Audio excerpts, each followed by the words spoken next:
ভাঙা হচ্ছে ময়মনসিংহ নগরীর হরিকিশোর রায় রোডের প্রাচীন একটি ভবন, যা দীর্ঘদিন ময়মনসিংহ শিশু একাডেমির কার্যক্রমে ব্যবহার হতো।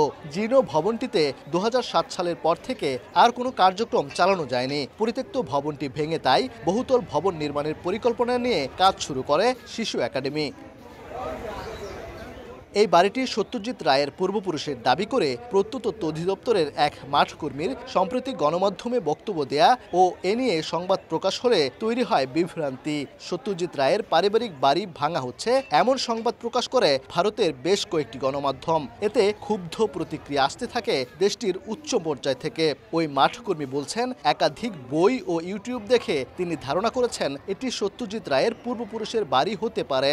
ময়মনসিংহ অঞ্চল ঐতিহাসিক নিদর্শন দর্জি আব্দুল ওহাব রচিত বইয়ে লেখা আছে যে হরিকিশোর রায় রোডে সত্যজিৎ রায়ের বাড়ি ছিল, সেটা কয়েক বছর পূর্বে ভেঙে ফেলা হয় এবং ওই বাড়িটি থেকে বর্তমান যে স্থাপনা ভেঙে ফেলা হচ্ছে সেটা খুবই নিকটে। গবেষকরা বলছেন, নগরের হরিকিশোর রায় রোডে এটি ছিল সত্যজিৎ রায়ের পূর্বপুরুষ উপেন্দ্র কিশোর রায়ের বাড়ি, যেখানে বহু আগেই উঠেছে 14 তলা ভবন। আর যেটি ভাঙা হচ্ছে সেটি ছিল রণদা প্রসাদ সাহা নামে এক ব্যক্তির জরাজীর্ণ বাড়ি।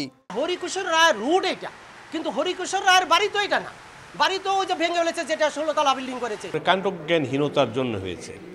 যারা এই সম্পর্কে কিছু জানেন না সেরকম মানুষজন পত্রপত্রিকায় বা টেলিভিশনে এই ধরনের সাক্ষাৎকার দিয়া। জেলা প্রশাসক জানিয়েছেন, এটি কখনো সত্যজিৎ রায় বা তার পূর্বপুরুষের বাড়ি ছিল না। দেশের ভাবমূর্তি ক্ষুণ্ণ করতে ছড়ানো হয়েছে মিথ্যা তথ্য। আর বাংলাদেশ শিশু একাডেমির উপপরিচালক বলছেন, নিয়ম মেনেই বহুতল ভবন নির্মাণের কাজ শুরু করেছেন তারা। সিএস, এসএ এবং আরএস খতিয়ান যাচাই বাছাই করেছি। সকল খতিয়ানে এখানে কোনোভাবেই সত্যজিৎ রায় এবং তার পূর্বপুরুষের নাম নেই। এটা আরএস রেকর্ডে বাংলাদেশ সরকারের নামে লিপিবদ্ধ। পরিত্যক্ত ঘোষণা করা হয়, তারপরে এটাকে নিলাম বিজ্ঞপ্তি দেওয়া হয় এবং একটা লম্বা প্রসিডিউরের মধ্যে প্রশাসনিক অনুমোদন নেওয়ার পরে এটি ভাঙার কাজ শুরু হয়। প্রাচীন একতলা ভবনটি 1989 সাল থেকে বাংলাদেশ শিশু একাডেমি ব্যবহার করে আসছে।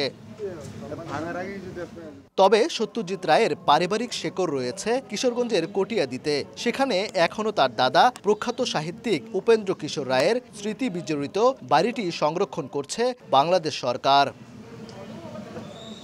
ওবায়দুল হক, সময় সংবাদ, ময়মনসিংহ।